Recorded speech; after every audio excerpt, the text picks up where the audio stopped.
sannan maganar can da yake na yafe zunubi Habu sai ba haka na faɗa ba nace Yesu ya ce an yafe zunubi amma ku yi subscribe din Dan Hausa Arewa TV 1 domin samun ingantattun shirye-shirye.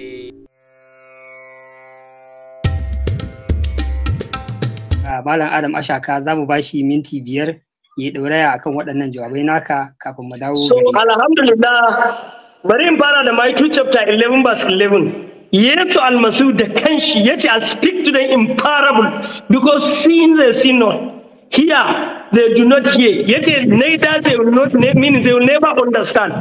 Qur'ani Allah ya sun mun from la yarjiun, they are deaf, they are blind, and they will never return to the right path. That is how Quran and Bible address some people. Duk wannan zagaye na Pastor Benjamin yayi kakab. Ai na ce maka ba zai iya kawo aya inda Yesu ya ce shi Allah bane, ya kawo aya. Ka zo kana can misalin wanda kwata-kwata ba su da alaka da maganar da muke yi. Habu sai ba, Yesu yanzu ayoyi fa na kawo Yesu da kansa. Wani yace masa good master, what good should I do to enter the kingdom? Me yasa Pastor Benjamin bai yi magana ka? Yace why do you call me good, for if you call me good is like, if you call me good is like you call me God. Yesu almusu ya hana a yi kira shi saboda tawali'u.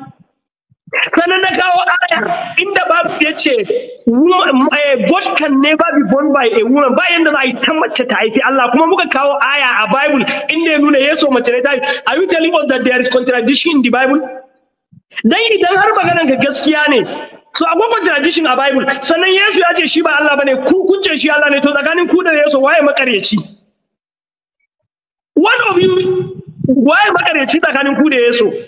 Ga ayoyi ba daga Bible sun fi goma wanda suke nuna Yesu ba Allah bane, ko aya ne baka karyata ba. Sannan kana kawo wa'ansu ayoyi wanda za su nuna Yesu Allah. Sannan bari in ga maka abun da sai ba maganar yafe zunubi da sujjada. Duk Bible babu inda aka Yesu sujjada, babu.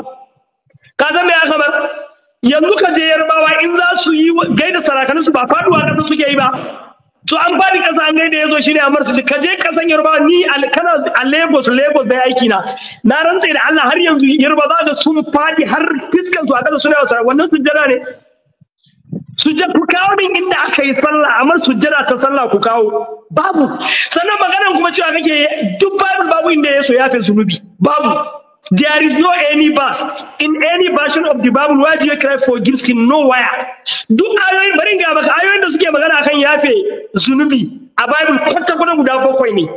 Bari mu dauki 2 ko 3 a ciki. If you check in the book of Luke chapter 5 verse 20 and in the book of Matthew chapter 9 verse 1 to 2 me faru aka kawo mutum shanyenye shan inna aka kawo shi wajen Yesu da masu ya warkar da shi.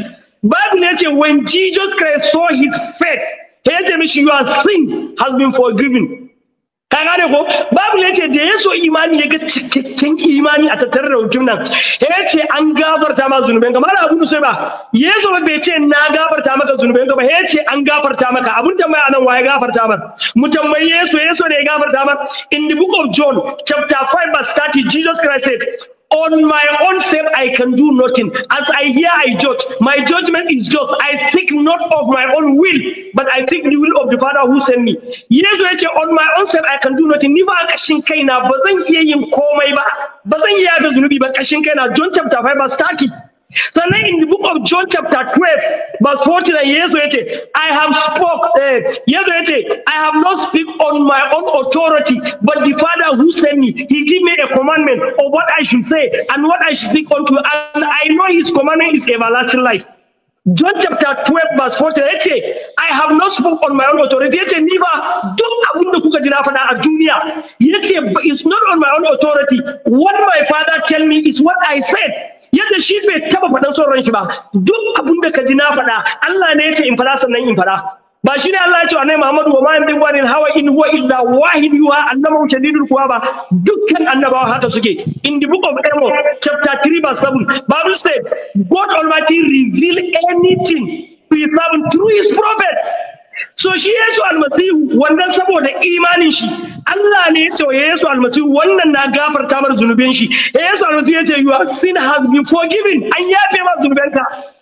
Bai ce ni ne yafe ma ba, cewa an yafe maka. Yanzu Abu ta bai nace an baka kyautar mota ba za ka tambayin waye ban ba.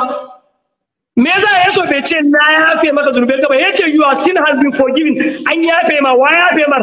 Allah ne yafe mar, saboda ya ce I have not spoke on my own authority, ni ba na faɗan son raina.